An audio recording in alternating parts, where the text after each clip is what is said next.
welcome to Niger Delta Today. My name is Xavier Robert. Well, today on the program, we turn now to a matter that goes right to the heart of Nigeria's federal structure and the South's place within it. Calls are growing louder across the Niger Delta for the creation of an additional state, a move supporters say will bring long overdue balance to the country's geopolitical zones and unlock fairer representation for the region. But beyond the politics, what would this really mean for the people, for development and for national cohesion? With public hearings underway and over 30 state creation proposals on the table, the South is making its case backed by groups like PANDEF and grassroots leaders across the Niger Delta. So what does this really mean for the region with form our focus today? Is it a bold step towards fairness or a risky expansion of bureaucracy in already challenging times? We will take a closer look in a bit. But first, let's bring you a story of interest today, which takes us to Rivers State. A disturbing story about the Choba community in Rivers State waking up to heartbreak this week. The kind of story that leaves you shaken, speechless, and asking hard questions about the world we're living in. A 300-level student of the University of Port Harcourt, reportedly pregnant, is accused of setting her partner, a 32-year-old man, and the father of her unborn child ablaze during a domestic dispute. He later died from his injuries. Now, the student, identified as Cynthia Chukunda, allegedly set her 32-year-old boyfriend, Sunny Amadi, ablaze during a domestic dispute. A spokesperson for the State Police Command, Grace Iringa Koko, confirmed the incident in a statement issued in Port Harcourt on Tuesday and sent to media. The deceased, who was also the father of Cynthia's unborn child, was rushed to the University of Port Harcourt Teaching Hospital by residents, but later died from the burns sustained. Eyewitnesses claimed the incident followed an argument between the two. Cynthia reportedly fled the scene immediately after the act, but was later apprehended by police. The Rivers State Police Command has also confirmed the incident and announced that a thorough investigation is underway to determine the cause and full circumstances surrounding the tragedy. The incident has sparked shock and grief across the Choba community, with many calling for justice and emotional support for families involved. Now, as it has been noted, there will be investigations, legal processes, and hopefully justice. But beyond the headlines and hashtags, we must pause and reflect, because this tragedy, raw, brutal, and deeply personal, also reflects something larger. It reflects the growing mental and emotional strain that many young people are carrying, often silently. The unresolved conflicts in relationships, the lack of support systems, and the unchecked anger, and sometimes the inability to walk away until it's too late. And we often talk about youth empowerment in economic terms, job skills, entrepreneurship, but what about emotional empowerment? What about teaching conflict resolution, managing rejection, and coping with disappointment? Or would you talk about seeking help? Now, in universities like Uniport and across campuses in the Niger Delta, young people are under pressure, academic pressure, financial pressure, name it, societal pressure to prove themselves. But in all of that, where do they learn how to handle life's emotional storms? Today, two families are shattered. One life is lost, another is in custody, and an unborn child will never meet either parent in the way life should have allowed it. It's a tragedy, but it's also a warning to check on your friends, to speak up before you act, to leave a toxic situation before it becomes irreversible. And it's also a call to schools, parents, churches, and society to begin teaching the young ones, not just how to succeed, but how to feel, how to cope, and how to heal. Because no one wins a story like this, everyone loses. And silence can no longer be part of the problem. If you're living close to a family where abuse reigns supreme, you must always try as much as possible to speak up and see to it that the appropriate authorities that are responsible for catering for such situations are brought into the loop to bring about a restoration of sanity in such situations. Because, if we don't speak up, events of this nature will continue to prop up in our society. Let's bring you Niger Delta updates for today.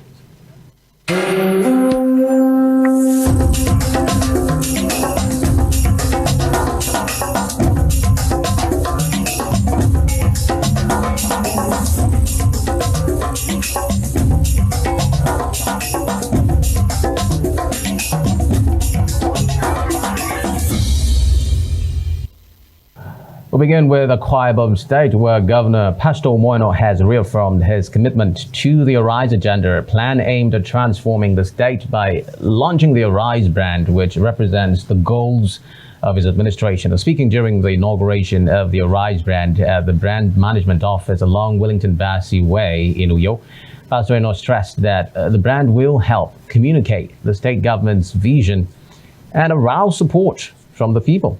Also speaking, the Senior Special Assistant to the Governor on Brand Management, Mr. Ralph Edem, praised the Governor for establishing the Arise showroom, which has attracted potential partners. Here's what the Governor said. This will help so that I don't expect, this is something for everyone. So your dress is not complete on a day without an Arise insignia, Clearly, we are government officials and our friends. And this is not about party. It's about what this administration portrays. I will only add that we should also seek to get the renewed hope insignia items too, to put them together, because we are now rising to the renewed hope agenda of the Tinubu-led administration. So we just combine all of that. It is very fitting because this office, by virtue of the logo that it bears outside and by virtue of the impression that a lot of people have outside, one of the most visited offices in this state. These are items that are all customized with the physical logo of the Arise agenda. And the items that we have here as representation of what we believe in, the vision which has seen you lead and fighting to the level that has become very, very much admired amongst. Away from that, a bill to establish a federal oil and gas hospital in Benin Kruku Delta State has passed second reading in the Senate. The bill, sponsored by Senator Joe Onowakpo Thamas, seeks to provide specialized medical care for oil workers and communities affected by exploration. Senator Ede Dafinone said the hospital would fill a critical gap in emergency care for accident victims in the sector. Deputy Senate President Barrow Jibrin later referred the bill to the Senate Health Committee, which is expected to report back in 4 weeks. Therefore, the establishment of this proposed hospital will not only be beneficial to the workers and those communities, but will go a long way to addressing some of the agitations in the Niger Delta region. This will invariably improve exploration activities in the region for the socio-economic development of this country. It will interest you to know that the Delta South Neutral District has the highest offshore crude oil production in Delta State, and second, facilities will be sited in Warri Southwest, which is an area that dominates the coastal offshore, especially production of oil and gas in Delta South. So it is sited in an ideal area. Secondly, sir, the facility provides support for oil and gas injuries in particular, and there is no alternative nearby remedy for injuries in the oil and gas industry. So again, it is to establish the Federal Oil and Gas Hospital, Benik, Rukuku, Rukuru, Benik, Kuru, Delta State, to provide for comprehensive medical services for workers in the oil and gas industry, as well as communities affected by oil and gas operations and explorations, and for related matters. Second reading. Thank you. Still in Delta State, as part of its drug-free Delta campaign, the Delta State government is constructing 2 drug rehabilitation centers in Kwale and Abo areas of the state. Director General of the Delta State Orientation Bureau, Vice Wilfred Lattimore, disclosed this during a courtesy visit by the Drug Awareness and Rehabilitation Committee of the Asaba Royal Palace. He said the campaign launched in February 2025 with the National Drug Law Enforcement Agency (NDLEA) is already yielding results with drug-free clubs in schools and tougher enforcement. Lattimore also revealed plans to mandatory drug tests for students and job seekers, adding that the next phase will cover 58 secondary schools and all tertiary institutions in the state. And in their separate remarks, representatives of the NDLEA Delta Command, Victor Isibo, Deputy Commander Narcotics, and that of the Nigeria Police Delta State Command, DSP Nwaze Emeka, as well as the State Director, National Orientation Agency, spoke on the ongoing efforts of their respective commands to check the prevalence of drug abuse in the state. Drug testing can help identify and support individuals struggling with substance abuse. This can also serve as a deterrent, promoting a drug-free culture among students. The state government, under the leadership of our indefatigable governor, His Excellency Right Honorable Sheriff Francis Oborevori, is working on this strategy as a key preventive measure, and it is likely to receive the approval of the governor for implementation. First 3 months of this year, we have seized assorted drugs of 1,332.8 kilograms of assorted drugs. Then the liquid aspect of it, that one is not measured in a kg. We measure it in liters. Issues like codeine. We've seized 42.54 liters. And lastly, on Niger Delta updates, the family of Mrs. Ijoma Bote, a 50-year-old hairstylist, shot dead by a police officer in Calabar on March 23, has accused authorities of abandonment. Her children say the suspect, Inspector Bassi Afyong, shot her near the Atakba police division during a dispute with his superiors. They claim promises of support from police and state officials have gone unfulfilled, and their mother's body remains in the morgue. Police, however, confirmed the officer has been dismissed, charged, and remanded in custody, but say requests for state support to the family remain unanswered. And the family is calling for government intervention and financial aid to conduct a burial. There you have it, Niger Delta updates for today. We'll take a breather, and when we return, the focus of the day will have us talking about the issue of state creation and expansion of regions within the South-South. Stay tuned.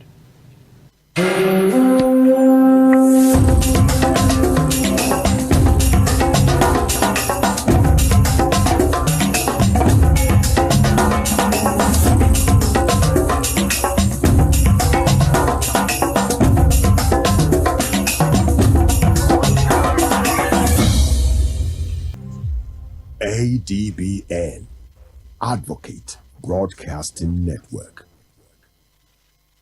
Thank you for staying tuned.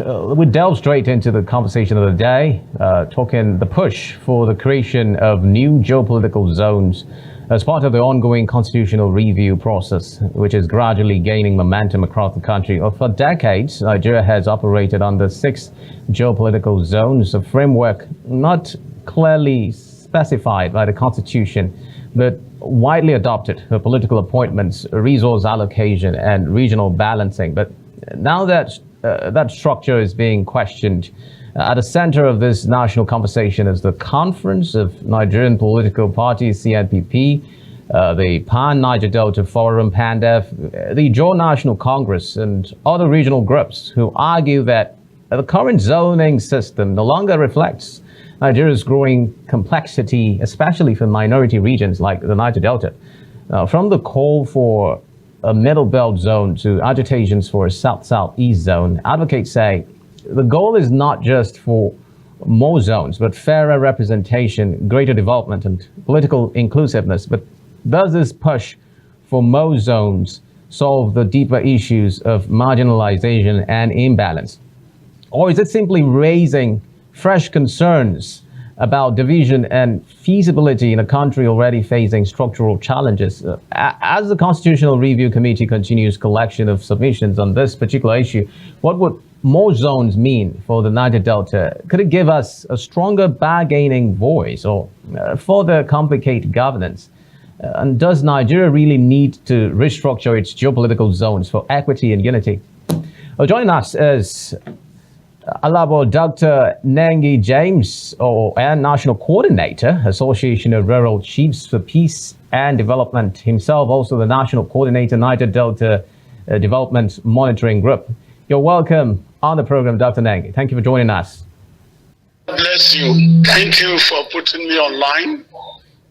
It's good to have you on the program. Well, the conversation today is on these calls for more zones. Now, I understand that the South-South is at the helm of this conversation, but making this push for an additional state, I want you to bring us up to speed. Is it about the growth conversation, the balance conversation, or there's something else underneath that we do not know of? What is the background story for these calls at this time, considering your stakes? It's very necessary at this time. I think maybe you are aware that we were in a region, we are in 3 regions in Nigerian states, later 4 regions, later 12 states. Now I think we are about 36 or 35 states. I don't know how many, but I know that with your program, you understand that we have extra states. So nothing stopped the region calling for more zones. I think these zones were created during the Constituency Assembly. 6 zones were demarcated in the Nigerian state. We were demarcated into 6 zones. So if we are requesting for more zones, maybe it's because of the population increase and the demands of the contemporary realities request for that. The quest for more zone is very necessary in as much as there is a right of people for more demand for more equity and justice in the Nigerian state. I think there is nothing than justice and equity. All right. Fair hearing to everybody, a fair feeling and appropriation of our God-given resources and the needs. And the desire for more zones is for equity and justice. Thank you. All right, Dr. Nengi. Well, let's go to the very background and remind us that, of course, the Northwest has 7 states, North Central 6 states plus the FCT, Northeast 6, Southwest 6. We also have Southeast 5 and South-South 6. That's to show that the northern region has about 19 states, while the southern would talk about 17 states. Now, is the call about most states or another zone to be created out of the new states that would be added to it? Background, I've earlier mentioned that the state creation is a continuous one because there is no monopoly about state creation and there will be no monopoly about zone. And if we are creating more states, we must also look at the zoning system. Is the zoning system ideal? Some people talk about regionalism. Is the regionalism ideal? These are the school of thought. So if we move into how can a state have 44 local government and another state is having 8 local government? Is there justice and equity? There are some people that is having 15 local government. There are people having 30 local government. In the same country where this population is shared amongst the people that we don't know the actual population. So we need to do statistics and figurative. And thereby, we see that we are even more populated in the South. So if we have been more populated in the South, why that denial of 19 versus 16 or 17? I think from your own indication, if we are saying South and North, South should have the equal number of states and the North should have equal number of states. So there should be equity. Equity and justice always give room for peace and peaceful negotiation. So I want to say that whatever the divide they talk about, there is no justice, there is no equity, call for more demand and more quest for the issues like this. So for me, it is natural that in as much as we continue to agitate for good democracy and rule of law and justice, then we must request for the issues that is keeping us alive. These issues are man desire, man expansion, man advancement. So the advancement of the Nigerian state requests that the people in the Nigerian state, the indigenous people in the Nigerian state, need to adjust, need to advance, need to move forward in policy and in development. If policy and development is the hallmark of the people, why the demarcation about certain people denied of their right to be president of Nigerian state? By God-given opportunity, the South God Jonathan is not since after the Civil War. Why is the fear that the Southeast cannot rule the Nigerian state? Why is that fear? So the issue is about developmental matters concerning environmental justice. The denial of the South people is equal to these issues I've mentioned. So we must move in concurrent realities. So let us be the same persons. If we want to have a good Nigerian state, we must move in concurrent relation to the contemporary issues. Thank you. All right, Dr. Nengi James. Well, reputable organizations like PANDEF have spoken about this elaborately, and they have hinged their reasons on equitable distribution of the wealth in the country, and of course, appointments and all of that. But then let's talk about how this cuts across the issue of politics. Does this have a direct link to the political situation in the country? And is there a solution to it? Let's say this vision for most states were to be realized. Yeah, definitely. Even the economic situation also calls for justice.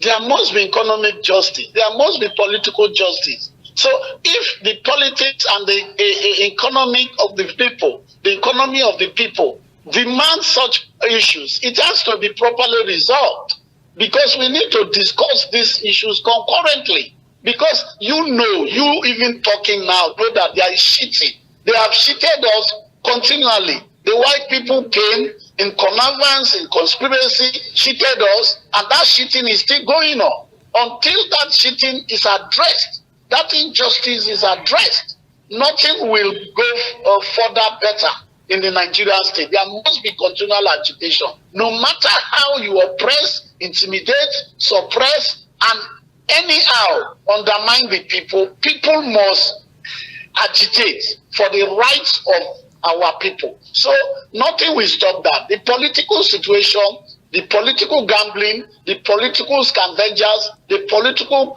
permutation that is going on definitely will affect the request of such things in our political climate. So if the climate is not, even for me, there is climate injustice, the climate change.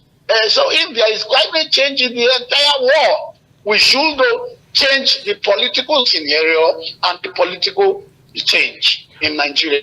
We must move forward. And if we must move forward, issues that the Nigerian question, the people's question, the South question must be addressed. If you don't address it properly, there will be no proper movement. Let's forget about individualistic politicians. Let's talk about the issues about who is who in Nigeria. Look, since I was a young boy, I've been hearing the name of the same people replicating themselves in the Nigerian state. Are you happy with that? Now the same people coalition, the same people PDP, the same people APC, and their children are even adult to be governors and chairmen and president of this country. Are they the only people in this country? Why are we still talking about 1999 Constitution? What is the review about? Only no-go areas. It is the no-go areas of the Constitution that is the problematic and challenging factor in the Nigerian polity. I've been talking about the proper electoral reform, They are not interested. They are only interested on what will favor them. If it doesn't favor them, those areas will be changed. Look at people asking for immunity. Why we are even questioning the immunity of the criminal immunity of our presidents and governors, House of Reps and House of Assembly, then they will even want to kill everybody in the country and take over their immunity to destroy. They have destroyed the institutions, they have destroyed the youths, they have destroyed the industries. Now they are destroying the primary schools students. So that is the situation. They continue to destroy the country in the way they want to move forward. So all right, Dr. Nengi. Well, you've worked closely with rural leaders, the traditional leaders, and of course, you must have had their pulse regarding this push for most states. I'd like you to bring us up to speed with some of the background information you have regarding how committed they are to this push for most states and a zone. And then, do you think that this is a top-down approach that is only pushed by the elites in the society that's in the Niger Delta region, or is this holistically grounded even to the grassroots? Thank you for that. That is why I'm talking vividly. I am talking as somebody that understands the Nigerian polity. I'm talking because I was school tutored and mentored by Dapapie and Ike Clark.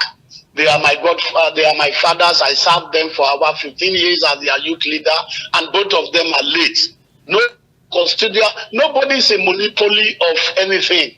We can all stand up to do what we want to do, but that does not mean that we should not be negotiating and understanding ourselves. Do not take us for granted. So the people that are saying this are saying it because we believe that the grassroots people, communitization policy, the people, the indigenous people in our communities are not feeling the impact of democracy. Some of them do not know what is even democracy. And when the elites have overtaken the Nigerian state for granted and using the style of the Europeanic and Western countries in ruling us, that is divide and conquer and divide and rule. That is what the people are trying to resist. Nothing comes free in the South. Nothing comes free in the Niger Delta. So we must agitate and we must resist the pressure that is coming, that these people are taking our life for granted. So this resistance is a community-based approach. It's the people's resistance. The people, the indigenous people in the Nigerian state that has been properly cheated, have been properly denied in political, economically, and they are not happy. So any move you are saying should be a people's movement. Forget there will be distractions. There will be people that are paid and lured, and there are people that will be used. But the generality of Nigerians believe that there must be a positive change, not the change that they are talking about politically. We are talking about positive change that will change the lifestyle and the livelihood of Nigerians and their environment. Thank you. All right, Dr. Nengi James. Well, I'd like you to tell us what you have observed from your monitoring assessments in terms of talking about the different monitorings that you have embarked upon. What have you observed are the structural deficits of the 6-state structure that is currently being operated in the South-South? What has this deprived the South-South? Just so that the benefit of the viewers, they would understand what truly are at stake and the real cause for this new state. How is it going to benefit the South-South if it were to see the light of day? Thank you. If the South-South is properly united, a force in the Nigerian state, the South-South has something called Brace Commission. And the Brace Commission should have been, was introduced for a better movement for the governors and their elders and youths and women as a front to have used it to boost the economy and polity of the Nigeria South-South.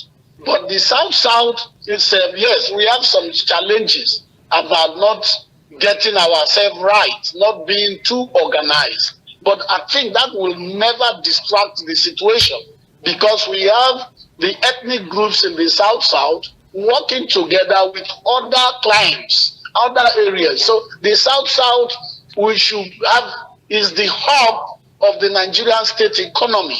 We control the economy, and if we are in one voice, definitely the entire country will definitely bow to us. However, the entire process is that some persons in the South who feel that they are more bigger than even a state. For instance, when a politician is richer than his own state, what do you expect? I think these are some of the challenges. But by the grace of God, the South is working hard to see that we overcome these people that are like parasites and the criminal tendencies that are being used to infiltrate into the South.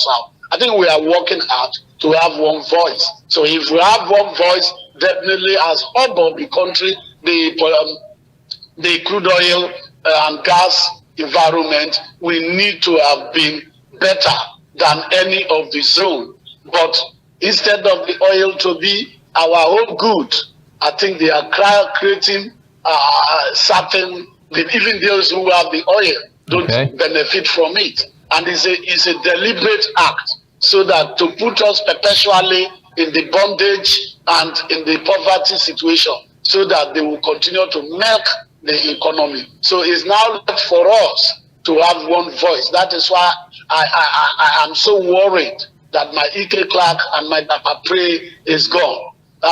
Most of us now, that they are students, they are scholars, are working hard to see that we maintain that tempo.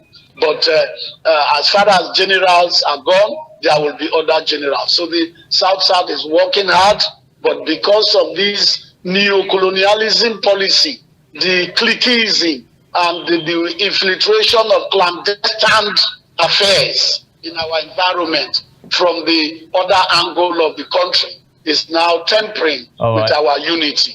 But God being with us, the South will get it back. All right, Dr. Nengi James. A new state, you would agree, means a new capital, new ministries, new infrastructure put in place.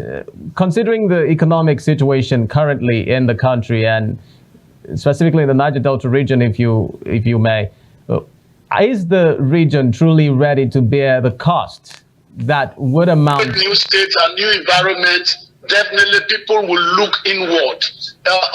There is no economy that is bad. In Malaysia, they don't have anything. In some areas you will visit, they don't have anything. But as far as I'm concerned, we need to diversify our economy from the oil and gas method. But are the states that we have already on ground even doing that? I mean, that is the conversation we're having, Dr. Nengi. Most of the states that we're having, they're not looking internally and they're not generating anything. Operation will now move people out of the thinking, the critical thinking that we must have innovation, we must be creative, we must have alternative affairs before oil and gas or after oil and gas. So creation also creates opportunity for more innovative ideas. So if there is creation, today Bayelsa, River State born Bayelsa, and by the grace of God, as I'm talking to you, for years I have never been moving with a motor to my place. But today I can drive to my 1 hour from Yenagoa. I'm in my town. And we are moving towards the Atlantic. We are kicking into the Atlantic through Brass and through Agi. And if we move into the Atlantic, nothing stops us. The world is open to the people in the South. The Ibino people are moving to the Atlantic. Akwa Ibom. Bayelsa is moving. River State is moving to Bonny. The road is already hitting Bonny. So by the time we move forward, we need to create, establish other environment and communities that will now take over from these old cities. I think it's an expansion, it's an advancement, and will give us more opportunity for the young ones to take over by the grace of God. The women, our children, will notice that, yes, we are improved from former. We were moving from Port Harcourt about 3 hours drive by speedboat to our areas. But today I'm talking to you, the entire Calabari land you can almost move with car, apart from few communities. The entire Calabar Brass area, you are now moving with vehicle. The area of Ekeremo down to Delta State and Bomadi, those days we were agitating as young youths in Kayama Declaration. I was one of the co-founders of the Joy Youth Council. I'm now in INC, John National Congress, as vice president as I'm talking to you. We move from creeks to creeks, river to river, sea to sea. But as I'm talking to you, most of these communities are now by road. So we are even by air now in Bayelsa State. So what, at least, creation gives us opportunity of getting things right. It's never been a disadvantage, it's an advantage. All right, Nengi. Well, let's tackle the issue of ethnic tensions and rivalries, intra-ethnic or regional tensions that may arise from this. Now, the fears are real that these new states may cause some sort of rift that may go even deep. You will recall that there are some states that are still suffering from boundary issues and how to resolve that. Do you think that we can get that right, resolve that effectively from day one to avoid conflicts of such nature? Yes, issues do not stop development. While those issues are being addressed, the place is calm and very peaceful. I tell you, I think just yesterday or before yesterday, you had 50 people killed again. You have 200 people killed. You have 8 persons killed as vigilante. Are you hearing that from the South? No, let the sleeping dog sleep well. Because these issues they are mentioning are things that happen even in the industrialized area, in the developed country. Issues, as you create states or local government, there will be issues. And when those issues arise, there will be solution to it. So let us reach the bridge and we will know how to cross it, either by air, by car, or by canoe. Thank you. Okay, tapping from your experience, your grassroots experience now, what would you say are those things that must be got right from day one to see to it that we avoid some of the issues that are already currently inherent in the states of the Federation? You talk about corruption, bureaucracies, and inability to bring about the level of development that are hoped to be seen in such states. I mean, that is the cardinal message. These states are supposed to come in to expand the developmental reach in the region. How can we tackle that from day one? Our community leaders. You cannot get it right when the community institutions are not giving proper attention. Every other man you are mentioning, even the president of this country, Tinubu, he came from a community. At the end of the day, we all will be taken, except accidental, and we don't pray for that. You will be taken, your body will be taken to your community. So why are we neglecting the communitization policy? The community people are not aware of the budget. You want to bring project to my place, and I'm not part of the discussion. You are budgeting for something. I need electricity. You are bringing market. Market is already there. So these are the things from the budgeting level of Nigerian state and our community. We already have problems because nobody sees the budget. Anything they like, they start doing it. 2, our community leaders need to be recognized. The traditional institution need to be in the constitution. They give them a role like the 1979 constitution. If they don't have a role and one of their sons becomes chairman, he moves with 10 policemen, and at the end of the tenure, all those policemen will leave them, and they became so arrogant and pompous and taking pride with overtaking him. So these are issues. You address the issue from top, and immediately Nigerian state address issues from bottom. And that is the problem. And when you have a security problem, the security problem is coming from the top, not from the bottom. The people at the community, they are living well. But it's these politicians that now go home and begin to terrorize them with the same police that we are paying with our taxpayers' money and using them as even snappers. So most of these things you're experiencing from our country is the same our big people, the bourgeoisies, and those that think that they have got it right through corruption. So if we can fight corruption, we can carry this situation, the people in the community. The development should start from the community level. You want to, concurrently, you can start from community and how you are developing a place. You're only taking road to a speaker's house. You're only taking road to the president of Senate. For instance, I have been attending zonal meetings and zonal presentation in Port Harcourt and elsewhere. This zonal presentation of Senate, the Senate president took it to Ikorekpene, and nobody talks because Ikorekpene is not a city-state. It should have been Uyo, but they felt that because he's the president, he wants his people to know that he's the president. He wants to also expand his people to understand that he's the Senate president, that they should feel the process of Senate hearing. So the public hearing was hard, and that will go a long way to also inform you the need for creation and establishment of such things. It now favors Ikorekpene. Ikorekpene Road for the past 10 years was not even crossable.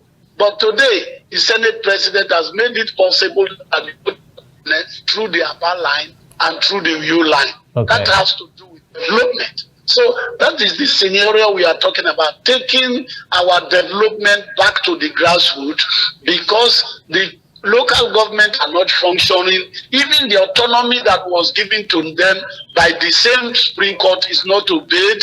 Rule of law is never obeyed in Nigeria. So it's just like how many times have they released Kano, and the Nigerian state still keep him there. All right, Dr. Nengi. Well, let's talk now as we begin to wind down the conversation concerning... Can you hear me, Dr. Nengi? Oh, Dr. Nengi, if you can hear me, I want us to wrap up the conversation by talking about some of the constitutional complexities when you talk about creation of states. Do you think that the South-South region has the political will, and would you say the national buy-in that would lead to the success of these clamors? You cannot establish Dr. Nengi, a state police. You cannot establish Dr. Nengi, police. Can you hear me?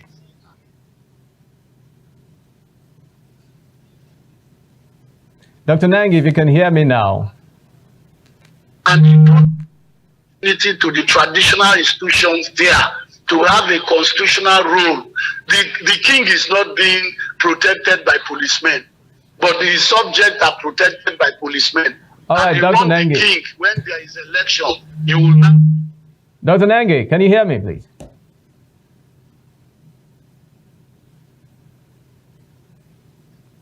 That is why there is infiltration, political infiltration of our community system.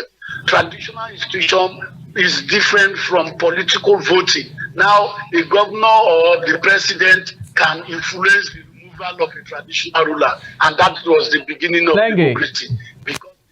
Dr. Nengi.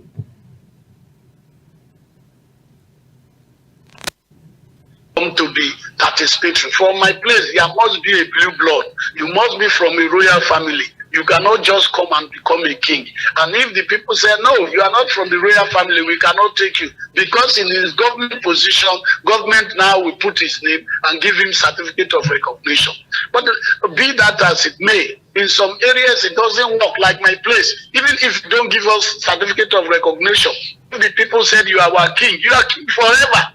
Your certificate is just for your own care, because a king must take care of himself. It's those that now being lured. All right, Dr. Nengi, if you can hear me, I would like us to round up the conversation. I was hoping that you could get to hear me so I could chip in the last question concerning the constitutional complexities regarding the issue of state creation. But then I must thank you very specially for coming on Niger Delta today and proffering your thoughts on the issue. It will be interesting what would be happening the coming days and months and years, of course, regarding this issue and the steps that will be taken by the legislature towards ensuring that it brings these issues that are being clamored for in the region to a fruition. Thank you very much, Dr. Nengi James, National Coordinator, Association of Rural Chiefs for Peace and Development, National Coordinator, Niger Delta Development Monitoring Group, for coming on Niger Delta today. We appreciate your views on the program. And to you, the viewer, thank you very much for staying tuned on the program. We'll bring you another fresh edition of the program, Niger Delta Today. My name is Xavier Robert, wishing you a terrific afternoon. Bye for now.